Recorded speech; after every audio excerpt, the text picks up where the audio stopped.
안녕하세요. 제가 며칠 전에 올려드렸던 저기 누구야 강방천 회장님 2014년 강의 그 내용이 조금 호응이 좋았습니다. 그래서 그때 강의 제가 말씀드렸듯이 그때 신영증권에서 하던 가치투자 교실 거기 가가지고 들었던 강의 내용을 메모해서 그걸 그대로 전달 드린 거거든요.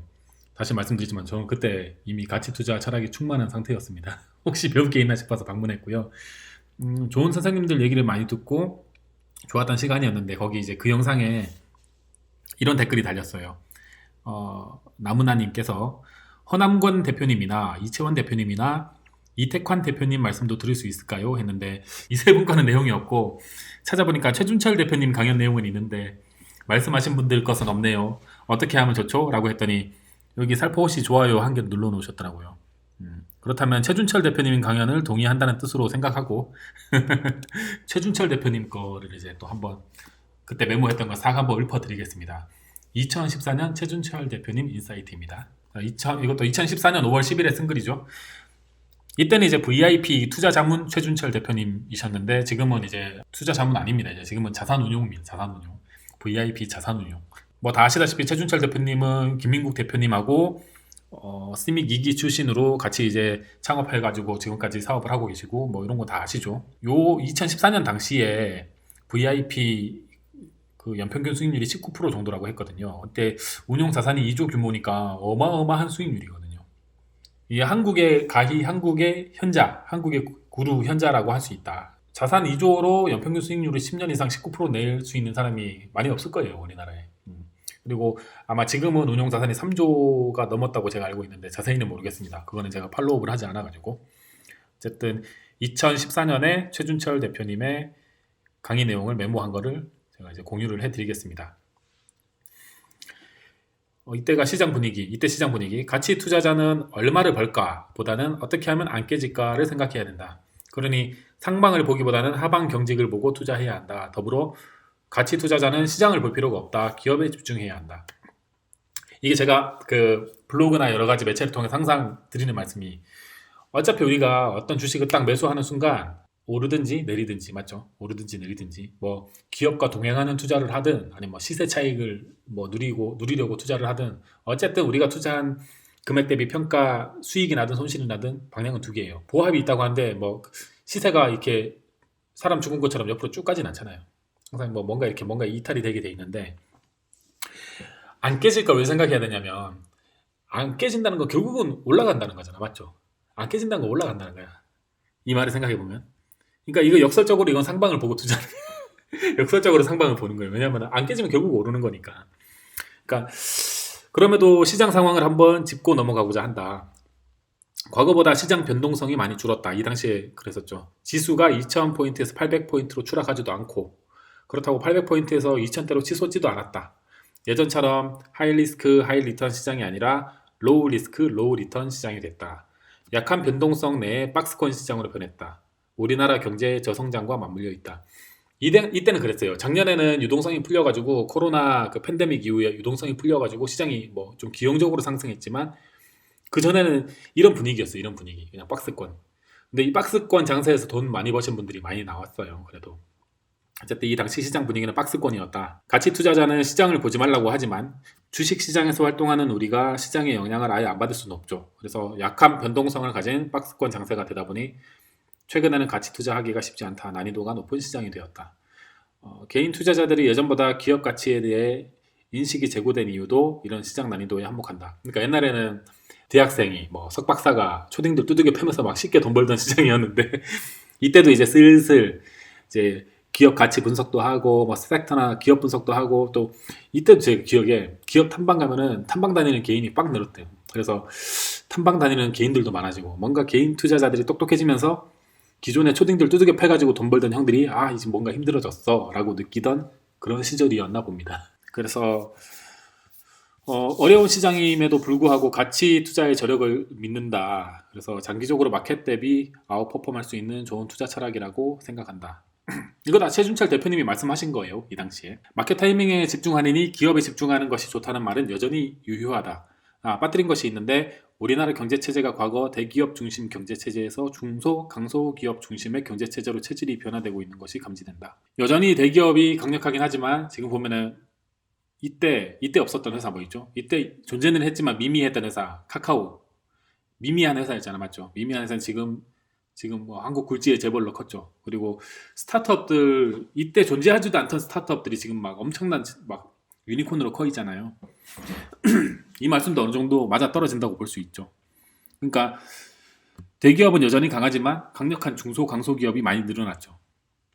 가치 투자자는 앞서서도 언급했지만 주식으로 돈을 벌려고 하면은 돈을 벌기가 힘들다. 마찬가지로 처음 어떤 주식을 매수할 때도 나는 이 100만 원 투자해서 100만 원 벌어야지 이런 마인드보다는 나는 100만 원 투자했으니까 가급적 좀 적게 잃으면서 탄탄한 회사에 투자해야지. 어떻게 하면 잃지 않을까를 최우선적으로 고려해야 된다. 그래서 가치 투자자들은 야, 내가 이거 10배 먹어야지. 뭐 이런 마인드보다는 어떻게 하면 좀 잃지 않을 수 있을까라는 리스크를 먼저 고려한다. 그렇게 생각하는 사람들이다. 그래서 리스크를 낮추는 법이 뭐가 있느냐? 첫 번째는 철저한 분석을 통해서 그 기업에 대해서 최대한 많이 알아야 된다.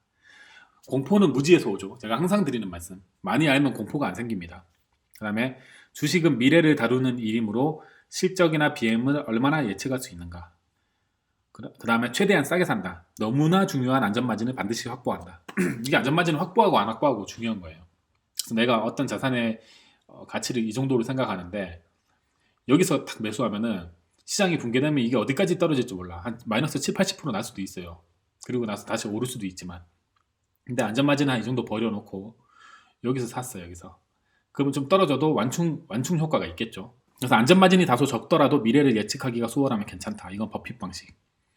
안전마진이 다소 적더라도 미래를 예측하기가 수월하면 이런 경우에는 밸류가 이제 완전히 이제 박앤 헌터들이 들어갈 밸류는 안 나오고 어느 정도 시장에 합리적인 밸류가 형성돼 있겠죠. 최준철의 4개의 투자 바구니. 포, 로우 리스크, 미들 리턴. 그러니까 리스크는 적게 지고 리턴은 크게 욕심 안 바르고 중간 정도 리턴을 바란다. 자, 첫 번째 투자 바구니는 응급실의 A급이라고 합니다. 10년 전에는 싸고 훌륭한 A급 주식이 시장에 넘쳐났다. 그러나 지금은 아니다. 이때 2014년입니다. 지금이 2014년. 싸면 약간의 문제가 있고 훌륭하면 밸류에이션이 비슷하다. 그러므로 지금은 A급 주식을 싸게 사고 싶으면 이 A급 주식이 일시적으로 응급실에 들어갈 때 노려야 된다. 단 A급 주식이 중환자실에 들어가 있거나 호흡기를 달고 있으면 안 된다. 그러니까 회사의 비즈니스 모델 자체에 구조적인 문제가 생기면 절대 매수하면 안 되죠. 이건 죽을 수도 있으니까. 근데 A급 애가 그러니까 맨날 전교 1등 하던 애가 뭔가 그 시험 치는 날 하루 막 두통 오고 막 이게 컨디션이 안 좋아서 잠깐 삐끗했어. 이때 탁 매수를 하란 거지. 이때 탁 노리고. 그러면 걔는 다시 컨디션 돌아오면 다시 갈 테니까. 일시적으로. 그래서 A급 주식에는 다음과 같은 대표적인 특징이 있다. 업계 1등이다. 1등인데 2등하고 점유율이나 매출 격차가 압도적으로 크다.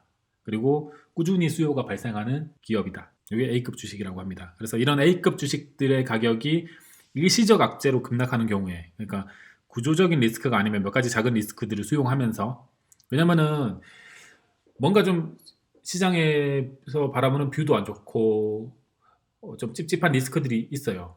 근데 비즈니스 모델에 타격을 줄 것 같진 않아. 그래야 매수 기회가 오긴 해요. 남들이 다 좋다 그러면 이미 가격이 그렇게 안 떨어지지. 남들이 욕하고 막 뭔가 문제가 있는 것 같아야 가격이 떨어지니까요. 그래서 약간의 리스크들은 수용한다. 이런 리스크를 서양에서는 헤드라인 리스크라고 부른다. 영업과 관련 없는 대부분의 리스크가 여기에 해당한다. 앞서서도 말했듯이 시장 폭락기를 제외하거나 이런 경우가 아니라면 최근에는 A급 주식을 싸게 살 수 있는 기회가 없으므로 응급실에 A급 주식이 나타나면 싸게 살 수 있도록 항상 준비를 해놓자고 합니다. 그래서 이때 예로 들어주신 이제 기업들이 응급실의 A급의 예로 모 회사 리스크로 급락했으나 실질적으로 BM에 타격이 없었고 성공적으로 매각이 되면서 원래 자리를 되찾은 코웨이, 그리고 영업과 관련 없이 공정위와 국세청 제재 이슈로 단기 급락한 골프존. 와, 이때부터 골프존 보셨네. 그리고 경영권 리스크로 시장에 오해가 있었던 하이마트 등이다. 와, 이때부터 골프존 보셨어. 2014년이면은 와, 지금 골프존으로 재미 많이 보고 계시겠네. 두 번째 이제 최준철의 바구니, 두 번째 바구니. 두 번째에 속하는 기업들은 단순히 보면 퍼가 마이너스거나 높기도 하고 적자를 내는 회사일 수도 있다. 분명히 시장 독점력도 있고 영업에는 아무런 문제가 없는데 기나긴 기간 동안 악재에 눌려서 소위 이제 저도 이 표현 좋아하죠. 쩔어있는 바닥에 비 맥히면서 쩔어있는 회사들 막 밸류도 다 주고 있고 막 PBR 0.2배 PBR 0.1배 0.2배 차트도 막 밑에 바닥에 비 쩔어있고 하루 거래량 막 1,000만 원, 5천만 원. 근데 회사가 그 분야에서 독점력은 있어. 사업은 잘하고 있어. 이런 회사들을 말씀하시는 걸 거예요. 그래서 재미있는 것은 장부 가치는 확실한 회사들이 많다. 이 전략을 사용할 때는 PBR 지표를 중점적으로 사용한다. 남들이 빤히 다 아는 유명한 기업이나 대형주는 가치 구명줄인 PBR 하나만 보고 가도 경험상 투자하는 데 충분했다. 그렇죠. 그러니까 남들이 빤히 아는 거 대형주들, 뭐 CJ 제일제당 같은 거 한번 폭락한 적 있잖아요. 20만 원대까지 폭락한 적 있잖아요. 만두 잘 팔고 뭐 햇반 잘 팔고 장사 잘하고 있는데 시장의 오해로 대형주는 워낙 많은 사람들이 보고 있기 때문에 그렇게 저평가되기 힘들어요. 근데 이제 뭔가 일시적으로 이렇게 시장이 다 안 좋게 볼 때는 기회일 수 있지. 그래서 국가기관이나 모든 시장 참여자, 심지어 해외에서도 모두가 지켜보는 대형주가 PBR 0.5배, 0.4배, 심지어 0.3배 수준까지 떨어지면 포트폴리오에 편입할 기회가 왔음을 암시한다. 최악의 국면을 이때 지나고 있을 것이 뻔하기 때문에 심리에 반해 쉽사리 매수에 손이 가지는 않을 것이다. 이 투자 방법을 쓸 때는 회사가 악재에 눌려 있는 상태이기 때문에 나름대로 장기간 투자를 해야 한다. 그렇죠? 이게 모멘텀 받기가 되게 힘들어, 이런 거는. 그래서 좀 어느 정도 길게 들고 간다는 각오를 하고 망가진 퍼와 저 PBR 상태일 때 사두고 퍼가 정상화될 때까지 기다리는 전략이다. 악재가 해소되리라는 믿음을 가지고 장기간 홀딩을 하려면 기업에 대한 믿음이 절대적으로 필요하다. 그래서 이런 회사들은 분석을 진짜 철저히 하고 기다려야겠죠. 약간 이제 종교적인 신념도 있어야 되고. 비교적 최근 사례로 한국전력이 이 경우에 속한다. 한국전력은 국민 정서 때문에 매해 적자를 심하게 내는 기업이다. 그 자체로 악재에 억눌려 있다. 이게 한국전력은 회사 존재 자체가 악재야. 존재 자체가 악재라는 게 아니고 그냥 국민 정서가 악재죠. 전기료를 올리기에 되게 부담되잖아. 그럼에도 불구하고 국내에서는 독점적으로 전기를 공급하는 업체인데 전기 없이 살 수 있나? 아마 하루도 살 수 없을 것이다. 또한 한국전력이 가진 삼성동 토지의 가치만 하더라도 PBR 0.4배 이하 수준에서는 충분히 포트에 편입할 매력이 있다고 판단했다. 이게 왜 한국전력 얘기가 나왔냐면 한국전력이 사실 뭐 폭발적으로 성장하는 회사는 아닌데 여기 이제 최 대표님이 말씀하신 것처럼 우리나라에서 유일하게 전기를 공급하는 회사잖아요. 지금은 뭐 이제 뭐 태양광도 있고 해가지고 자기 집에서 태양전지 충전해서 쓰고 하는 뭐 그런 케이스도 있긴 하겠지만 어쨌든 전기를 독점적으로 공급하는 회사야. 근데 망하지도 않고 성장도 안 하지만은 이 회사가 이렇게 약간 이런 바운더리 안에서 움직여요. 길게 막 10년, 20년 10년 전에 사서 장기 투자해봤자 돈을 못 벌 텐데 이것도 사이클을 잘만 타면은 이렇게 몇 배씩 수익 나고 빠지고 할 수 있거든요. 요 바운더리 안에서 움직인단 말이지. 근데 요 이제 최 대표님 말씀하셨던 시절에 이 한국전력이 나름대로 랠리를 좀 가던 때였어요. 또한 철강주가 업황 악화로 긴 시간 동안 하락했다. 포스코와 같은 경우도 이 아이디어로 접근해서 투자를 해보면 어떨까 생각한다. 이거 최 대표님이 2014년에 강의하신 내용이에요. 제가 종목 추천하는 거 아닙니다. 2014년도 강의 내용입니다. 그래서 이런 포스코 같은 경우에도 이게 시클리컬한 산업이잖아요. 철강도. 그래서 PBR이 막 0.2배, 0.3배로 찌들리면 한번 관심을 갖고 공부해보자. 뭐 그런 논조의 내용이었습니다. 롯데칠성도 BPS 한 배 장부 가치는 주당 100만 원이 넘었지만 일시적인 순이익 악화로 PBR이 0.5배가 안 되던 시절이 있었는데 롯데칠성도 한때 가치 투자자들이 큰 수익 냈던 종목이죠. 그다음에 이제 최 대표님의 세 번째 바구니는 흙 속의 진주. 흙 속의 진주에 해당하는 주식들은 아래와 같은 몇 가지 특성이 있다. 회사는 좋은데 지방에 있어서 수도권 투자자들이 잘 모르는 회사. 그러니까 이런 회사가 전국구 회사로 성장하면 투자 타이밍이 늦어진다. 지방에서 장사 잘하고 있을 때 사야 된다. 그 다음에 많은 사람들 입에서 아우 이거 사업 아이템이 별로야. 예를 들면 글을 쓰는 지금 시점의 건설주 같은 케이스. 평소 회사 발굴을 열심히 하지 않으면 여간에서 찾기 힘들다. 회사 100개를 조사하고 공부를 해야 흙 속의 진주 1개를 찾는다고 합니다. 100개를 조사해야 됩니다. 1개 조사해서 1개 진주 나오기 힘들다는 거죠. 엄청 들춰봐야 돼. 이것도 들춰보고 저것도 들춰보고. 투자 아이디어가 그렇게 쉽게 나오는 게 아니거든요. 투자 포인트가. 그 다음에 남들이 모르지만 내 눈에만 보석같이 보여야 된다. 그렇죠. 남들이 보석같이 안 봐야 주가가 쌀 테니까. 남들이 다 보석으로 보면 늦었지, 그거는. 그래서 남들이 다 알고 있거나 좋다 하는 종목이면 흙 속의 진주에서는 탈락. 다품종 소량 생산보다 단품종 대량 생산을 하는 회사면 좋다. 그렇죠. 그래야지 제품의 이익률이 향상되죠. 지금은 많이 올라왔지만 이 당시에, 그러니까 2014년 이 당시에 많이 올라왔지만 흙 속의 진주 전략으로 큰 수익을 안겨준 무학이라는 종목이 있다. 이 무학이 학벌이 없다는 뜻이 아니고 무학이라는 회사가 있습니다. 아마 투자를 오래 하신 분들은 아시겠지만은 처음 보시는 분들은 뭐 회사 이름이 무학이야. 대학 대졸도 아니고 하실 텐데 무학이라는 회사가 있어요. 최준철 대표님은 부산 출신이라고 하십니다. 부산 사나이. 그래서 부산에 내려가서 친구들을 만나서 술을 한잔 하면서 테이블에서 점점 시원 소주가 사라지고 있다는 걸 느꼈답니다. 사람들이 어느 순간 이제 좋은데이라는 소주를 마시는데 아시다시피 이 당시에 시원 소주는 부산 소주의 상징이었는데 느낌이 이상했다고 합니다. 이게 바로 내러티브 촉의 힘이죠. 촉. 그래서 부산 주민들에게서 시원 소주의 이미지가 나빠지고 있음을 감지했다. 그래서 조사를 해보셨더니 좋은데이라는 소주는 무학에서 만드는 거였다고 합니다. 그래서 무학의 재무구조를 한번 열어봤더니 의외로 회사가 성장도 좀 하고 시장 점유율도 빠르게 시원 소주를 밀어내고 J커브를 그리면서 올라오고 있었다고 합니다. 그러니까 친구분들하고 술자리 하면서 찾아낸 투자 포인트죠. 그러니까 우리 주변에 뭔가 이런 변화들을 그냥 허투루 흘려보낼 게 아니라 좀 눈썰미 좋게 이렇게 캐치하는 능력이 필요하다.